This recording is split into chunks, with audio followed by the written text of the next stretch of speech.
आपण पाहत आहात महाराष्ट्र टुडे न्यूज। परभणी महाराष्ट्र प्रदेश काँग्रेस कमिटी अल्पसंख्याक विभागाचे प्रदेशाध्यक्ष तसेच चेअरमन महाराष्ट्र बोर्ड ऑफ वक्फ आमदार डॉक्टर वजाहत मिर्झा यांच्या उपस्थितीत परभणी शहरातील शनिवार बाजार येथील राजीव भवन येथे 11 फेब्रुवारी रोजी दुपारी 2 वाजता परभणी जिल्ह्यातील काँग्रेस अल्पसंख्याक पदाधिकारी कार्यकर्ते यांची संवाद बैठक संपन्न झाली।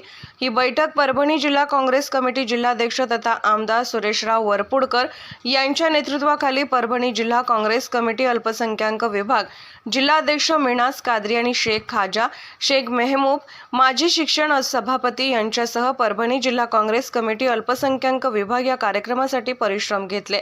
या कार्यक्रमासाठी माजी खासदार तुकाराम रेंगे पाटील, माजी आमदार सुरेशदादा देशमुख, सिद्धार्थ हत्ती आंबेरे, डॉक्टर जफर अहमद, बाळासाहेब देशमुख, माननीय हरिभाऊ शेळके, हेमंतदादा आडळकर, युवा नेते सुरेश भैया नागरे, ॲडव्होकेट मुजाहिद खान, भगवान वाघमारे, काँग्रेसचे ज्येष्ठ नेते इरफान उर रहमान, विखार अहमद खान, नदीम इनामदार, रविराज देशमुख, मलेका गफ्फार बाजी, जयश्रीताई खोबे, दुरानी खानम, बाजी गुलमीर खान, प्राध्यापक तुकाराम साठे, नागेश सोनपसारे, सत्तार पटेल आदीसह परभणी जिल्हा काँग्रेस कमिटीचे पदाधिकारी उपस्थित होते। या प्रसंगी माजी खासदार तुकाराम रेंगे, मिनाज कादरी, विशाल बुधवंत आपापली प्रतिक्रिया व्यक्त केल्या। महाराष्ट्र अल्पसंख्याक प्रदेशाध्यक्ष डॉक्टर वजाहत मिर्झा या प्रसंगी बोलताना म्हणाले की वर्तमान सरकारने देशातील बहुजन समाजाला धर्माच्या नावाखाली भावनात्मकरित्या गुंतवून जनतेला भवितव्याचा मूळ मुद्द्यापासून वंचित ठेवले आहे। काँग्रेसच्या कार्यकाळात सामाजिक सद्भावना तथा न्यायव्यवस्था टिकून होती, ती आज राहिली नाही। देशाचे सार्वभौमत्व जर टिकवायचे असेल तर काँग्रेस हा एकच पर्याय आहे आणि काँग्रेस देशाच्या हितासाठी वचनबद्ध आहे असं ते म्हणाले। कार्यक्रमाचे आयोजन परभणी जिल्हा काँग्रेस कमिटी अल्पसंख्याक विभाग जिल्हाध्यक्ष मिनाज कादरी यांनी केले होते। महाराष्ट्र टुडे मराठीसाठी ब्युरो रिपोर्ट इस्माइल शेख, परभणी। के हालात को देखते मद्देनजर देखते हुए एक संयोजक बढ़ावा लेना चाहिए था, लेकिन हमने भी सोचा कि साहब ने ले लिया, बहुत खुशी की बात है।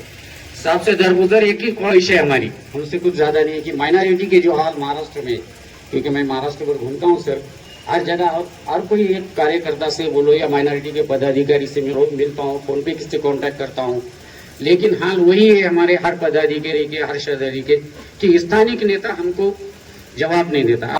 तकलीफ हो रही है हिंदुस्तान में और हमारे राज्य में बुरी से चरमरा गई, और न्यायपालिका के भी जो हमारा उन पर बहुत बड़ा विश्वास, न्यायपालिका तो अपना से काम कर रही है। और आप तमाम ये कहना कि हिंदुस्तान में एक पार्टी है सेकुलर, जो तमाम मजहब मिलत 18 पकड़ जातियों को लेकर चलने वाली पार्टी, उसका नाम है कांग्रेस पार्टी। और हमारे देश के नेता आदरणीय राहुल गांधी ने इससे पहले भी जो है तो भारत जोड़ो यात्रा, वो एक शख्स है, हमारा एक ऐसा शहर है हिंदुस्तान में तो छाया हुआ है। लेकिन जो मौजूदा जो सरकार है, खुदावंदा तेरे नाम से आगाज करता हूँ, तेरा बंदा हो, तेरे रहमतों पे नाज करता हूँ, मुझे उड़ना नहीं आता लेकिन तेरे स्थानीयत के भरोसे पे प्रवास करता हूँ। परभणी में जब भी आता हूँ तो बड़ा अच्छा लगता है, और अभी तो उर्स भी चल रहा है। आज उर्स में भी मुझे आज दरगाह शरीफ में भी जियारत के लिए जाना है। यहाँ पे आके एक नई ऊर्जा मिलती है, एक नई एनर्जी मिलती है। सुरेश वरपुड़कर साहब जैसा नेतृत्व यहाँ से है, तुकाराम रेंगे पाटिल साहब जैसा नेतृत्व है, बाला साहेब है, वकार भाई है, बहुत अच्छा नेतृत्व यहाँ पर है। और परभणी एक जमाने में कांग्रेस का गढ़ था, आज भी है, लेकिन इलेक्शन हम जीत नहीं पा रहे, इसका मतलब ये नहीं है कि गढ़ नहीं है। लोग आज भी सारे यहाँ पे प्रमुख नेतागण कार्यकर्ता बैठे हैं, तो ये लोगों ने अगर मन पर लिया, दिल में ठान लिया, तो मेरे मन में कोई शंका नहीं कि परभणी जैसा पहले गढ़ था, आने वाले दिनों में भी गढ़ बन के रहेगा। मेरे मन में कोई शंका नहीं। दोस्तों, आज मैं आया हूं तो अल्पसंख्यक विभाग का एक अढ़ावा लेने के लिए। पिछले 6 दिन से मैं शोलापुर गया, शोलापुर से फिर सांगली, मीरज, इस्लामपुर, अष्टा, पुणे, औरंगाबाद और अहमदनगर होते हुए आपके पास यहाँ आया, और यहाँ से कल मैं बॉम्बे जाऊंगा। तो मेन मकसद ये है कि अल्पसंख्यक विभाग का जो कार्य है इसका आढ़ावा लेना।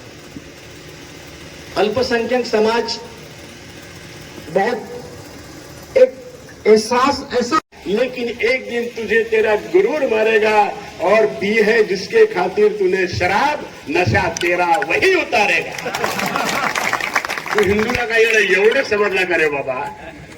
राम मंदिराच्या नावावर तुम्ही राज्य करू शकणार नाही. सर्वसामान्याला आता कळून चुकलंय की राम मंदिराचा मुद्दा त्यांनी इलेक्शनसाठी आम्हाला बाजारात आणलाय.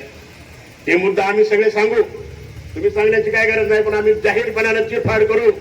ज्या वेळेस ग्रामीण भागात सभा होतील, सलीमभाई काही घाबरण्याची गरज नाही, ताकदीने आम्ही तुमच्या पाठीशी आहोत. ज्या वेळेस राम मंदिरचा मुद्दा येईल, चांगली चिरफाड आम्ही करू. इथंच नाही, पण तेच काम आमचं राहील. पण ओबीसी सारखे काही लोक जर मुस्लिमांना भडकवण्याचं काम करत असतील, आपली खोम केली, तर त्याला उत्तर देण्याचं काम हे तुमचं आहे. त्याच्यात आम्ही हस्तक्षेप करणार नाही.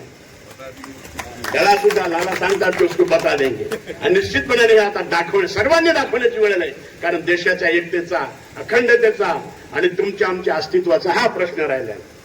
गरिबी वाढते, बेकारी वाढते, भाववाढ होते, पण आम्हाला सगळ्यांना एका भूमिकेतून काम करावं लागतं कि जरा सी कोशिशों से क्या कुछ हो नहीं सकता.